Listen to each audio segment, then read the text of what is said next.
10 మంది పనికిమాలిన వాళ్ళని వేసుకుని వచ్చి ఈరోజు రాజశేఖర రెడ్డి బిడ్డనంటూ ఏపీలో తిరుగుతుంది. 2014లో పాదయాత్ర చేసింది మా కోసం. 2019లో అసలు ప్రచారమే చేయలేదు వైసీపీ పార్టీకి, మేము గెలిచాం అంటూ కొడాలి నాని ఇష్టారీతిగా షర్మిల మీద విరుచుకుపడ్డాడు, మనం చూసాం. అయితే ఇక్కడ కొడాలి నాని గారు ఎంటర్ అయ్యారంటే ఖచ్చితంగా తాడేపల్లి నుంచి స్క్రిప్ట్ వచ్చిందని అయితే నా ఫీలింగు. ఏదేమైనప్పటికీ ఇంకా షర్మిల మీద సొంత చెల్లి విచ్చలవిడిగా మాటలనేస్తున్నారు. అలా వైఎస్ఆర్ కూతురే కాదని నేనేస్తున్నారు. సో ఇంకా ఇప్పుడు జగన్మోహన్ రెడ్డిని సమర్థిస్తూ అసలు నువ్వు రెడ్డే కాదని ఇంకా చాలా భూషణలకి వెళ్తున్నారు. సో ఎలా చూడాలి పాపం ఆ అమ్మాయి జీవితం మొత్తం ఈ యొక్క పోరాటాలతోనే సరిపోతుంది. పరిగెడటమే అత్తమాను, ప్రజల కోసం తిరుగుతమే. అంటే ఆవిడ ఏం సాధించిందనే దాన్ని పక్కన పెడితే ఆమె నిత్యం ప్రజల జీవితంలో ఉంటుంది. సో మీరేమంటారు? ఇప్పుడు షర్మిల గారిని టార్గెట్ చేస్తూ ఈరోజు జగన్ మళ్ళీ మరో నీచానికి దిగజారాడు, ఏమంటారు మరి దీని మీద? మనకి వెనక గ్రామాల్లో అమ్మవారికి ఆంబోతుల్ని ఇచ్చేవాళ్ళు, వదిలేసేవాళ్ళు. అచ్చోసిన ఆంబోతు అనేవాళ్ళు. ఇక ఆంబోతు విచ్చలవిడిగా పొలాల్లో పడి తనకు నచ్చిన పంటని ఇష్టం వచ్చినట్టు నాశనం చేస్తున్నా కూడా ఎవరూ ఏమీ అనలేని పరిస్థితి. ఎందుకంటే అది అమ్మవారి కోసం కేటాయించబడ్డ ఆంబోతు కాబట్టి. అట్లాగే ఇవాళ వైసీపీ పార్టీ కూడా ఒక అచ్చోసిన ఆంబోతులాగా ఈ కొడాలి నానిని వదిలేసింది సమాజం మీద. ఎందుకయ్యా అంటే జగన్మోహన్ రెడ్డి గారితోటి రాజకీయంగా విభేదించినా విమర్శించినా ఎవరినైనా సరే ఉచ్చం నీచం మరిచి ఇష్టరీతిన చెలరేగిపోయి ఎంతంటే అంతటి వ్యాఖ్యలు చేయవయ్యా అని చెప్పని ఇతను వదిలిపెట్టారు. ఇతను నన్నొక అంటే ఇటువంటి కుసంస్కారపు విమర్శలు చేయడానికి వాడుకుంటున్నారు అనే అంశాన్ని మర్చిపోయి ఇవాళ ఆ పార్టీలో ఇంతకన్నా దిగజారి మాట్లాడే వ్యక్తులు ఎవరు లేక ఇతను వాడుకుంటున్నారా ప్రతి సందర్భంలో? విమర్శలు చేయడానికి రాజకీయంగా షర్మిల గారికో, చంద్రబాబు నాయుడు గారికో, పవన్ కళ్యాణ్ గారికో, ఇంకొకరికో దాటిగా సమాధానం చెప్పగలిగే పరిజ్ఞానము, అనుభవం ఉన్న నాయకులు ఇంకెవరు లేరని చెప్పని ఇతను వాడుతున్నారా? ఇంత దిగజారి మాట్లాడేవాళ్ళు ఇంక వేరే ఎవరు లేరు కాబట్టి, ఇంత చౌకబారు భాషా పరిజ్ఞానం ప్రదర్శించగలిగే వ్యక్తులు, సంస్కారహీనులు ఇంకెవరు లేరు కాబట్టి ఇతను వాడుతూ ఉన్నారు. నేను ఎందుకు ఇంత పరుషంగా మాట్లాడుతున్నాను అని అంటే, ఒక మహిళ గురించి సంబోధిస్తున్నానని కూడా చూసుకోకుండా గతంలో భువనేశ్వర్ గారి గురించి, పురంధరేశ్వర్ గారి గురించి ఇదే విధంగా చెలరేగిపోయి మాట్లాడిన తీరు చూసాం మనం. తెలుగుదేశం పార్టీ వివిధ హోదాల్లో ఉన్న నాయకుల గురించి, పవన్ కళ్యాణ్ గారి గురించి ఇదే రీతిలో చెలరేగిపోయి సంస్కారహీనపై విమర్శలు చేసిన తీరు చూసాం మనం. ఇప్పుడు దాన్ని కొనసాగింపుగానే జగన్మోహన్ రెడ్డి గారితో విభేదించిన జగన్మోహన్ రెడ్డి గారి సొంత సోదరి షర్మిల గారిని కూడా విమర్శలు చేస్తూ ఉన్నాడు.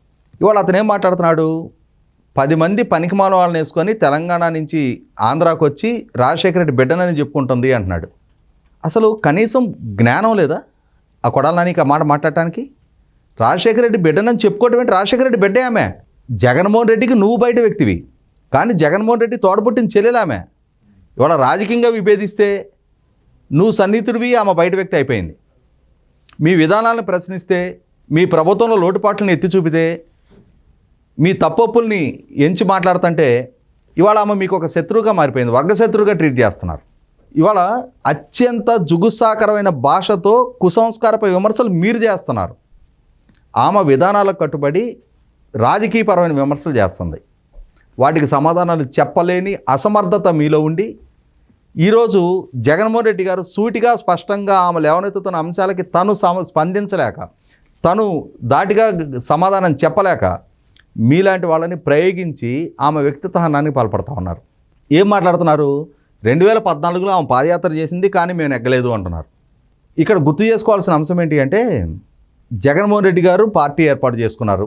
ఆ పార్టీ ఏర్పాటు చేసిన సందర్భంగా కాంగ్రెస్ పార్టీ ద్వారా సంక్రమించిన తన ఎంపీ పదవికి, తన తల్లి ఎమ్మెల్యే పదవికి రాజీనామా చేసి ఉప ఎన్నికల ద్వారా తిరిగి ఎన్నికయ్యారు. ఆ రోజు ఆయన ఏర్పాటు చేసుకున్న వైసీపీ పార్టీకి ఇద్దరే ప్రజాప్రతినిధులు, ఒకరు జగన్మోహన్ రెడ్డి గారు, 2 విజయలక్ష్మి గారు, ఒక ఎంపీ, ఒక ఎమ్మెల్యే.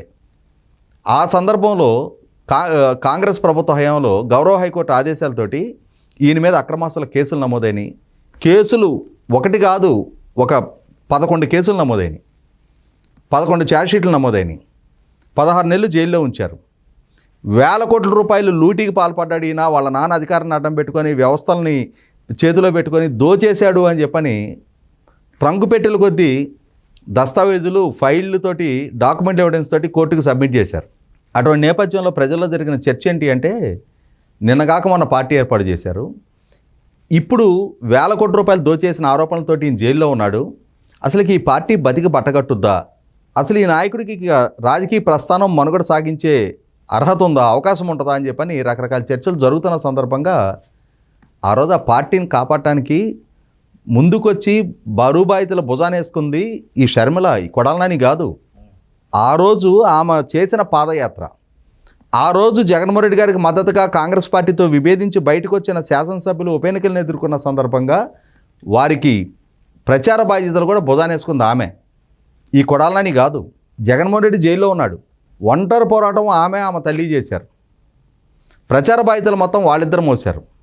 3200 కిలోమీటర్ల పాదయాత్ర ఆమె చేసింది. ఆ పాదయాత్ర చేసే ప్రాసెస్లో మోకాలికి ఆపరేషన్ అయింది. దాని నుంచి రికవర్ అయినాక మళ్ళీ పాదయాత్ర కొనసాగించింది ఆమె. ఒక మహిళ, తన అన్న జైలు పాలై ఉన్నాడు, తన తండ్రి చనిపోయి ఉన్నాడు, ఎక్కడా మనోధైర్యం కోల్పోకుండా తన శ్రేణుల్లో భరోసా నింపుతా వాళ్ళ మోరాలిటీ ఎక్కడా దెబ్బతినకుండా ఆ పార్టీని నిలబెట్టింది ఆమె. అటువంటి ఆమెని ఇవాళ ఆ పార్టీలో అవకాశాలు దక్కించుకొని పదవులు దక్కించుకున్న కొడాలి నాని ఈరోజు ఆమె సేవల్ని చిన్నతనం చేసి మాట్లాడుతూ ఉన్నాడు. 2019 ఎన్నికల్లో మాకు ప్రచారం చేయలేదు అని మాట్లాడుతున్నాడు. సిగ్గుండాలి ఇటువంటి అసత్యాలు పలకటానికి.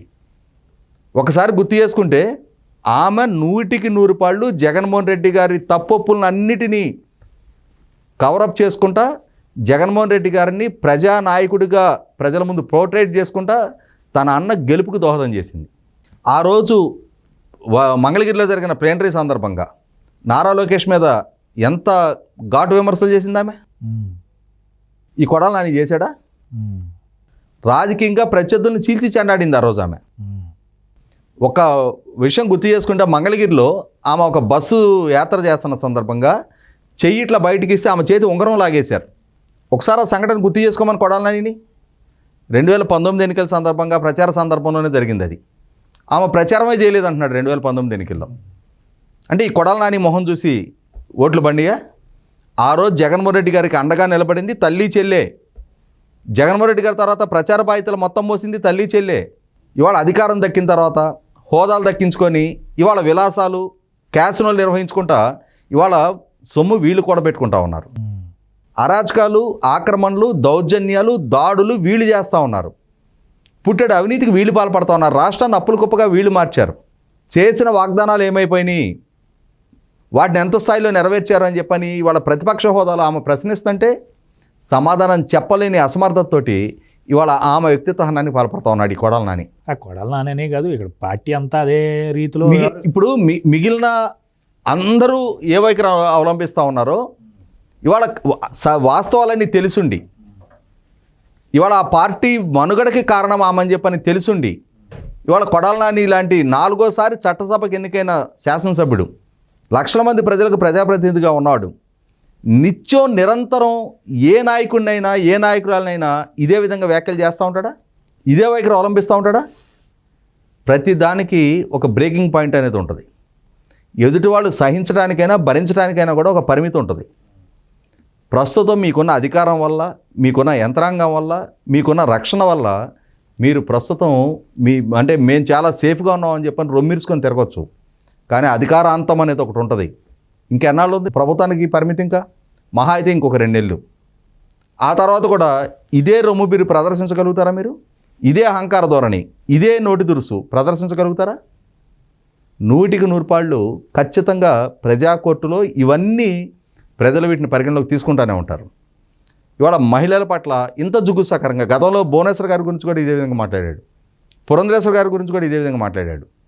ఇవన్నీ ప్రజలు చాలా నిశ్చితంగా గమనిస్తూ ఉన్నారు. వాళ్ళిద్దరూ ఎన్టీ రామారావు గారు మాజీ ముఖ్యమంత్రి గారి కుమార్తెలు. ఈమె మాజీ ముఖ్యమంత్రి రాజశేఖర రెడ్డి గారి కుమార్తె. కనీసం ఆ కుటుంబాలకైనా సరే గౌరవం ఇవ్వకుండా ఇంత ఇష్టారీతిన చెలరేగిపోయి ఇటువంటి కుసంస్కార విమర్శలకు పాల్పడే నాని లాంటి వాళ్ళకి రేపు రాబోతున్న ఎన్నికల్లో ప్రజలు ఖచ్చితంగా వీళ్ళ ప్రవర్తనకి, వీళ్ళ వైఖరికి, వీళ్ళ నైజానికి కీలెంచి వాత పెట్టాల్సిన అవసరం అయితే ఉంటుంది.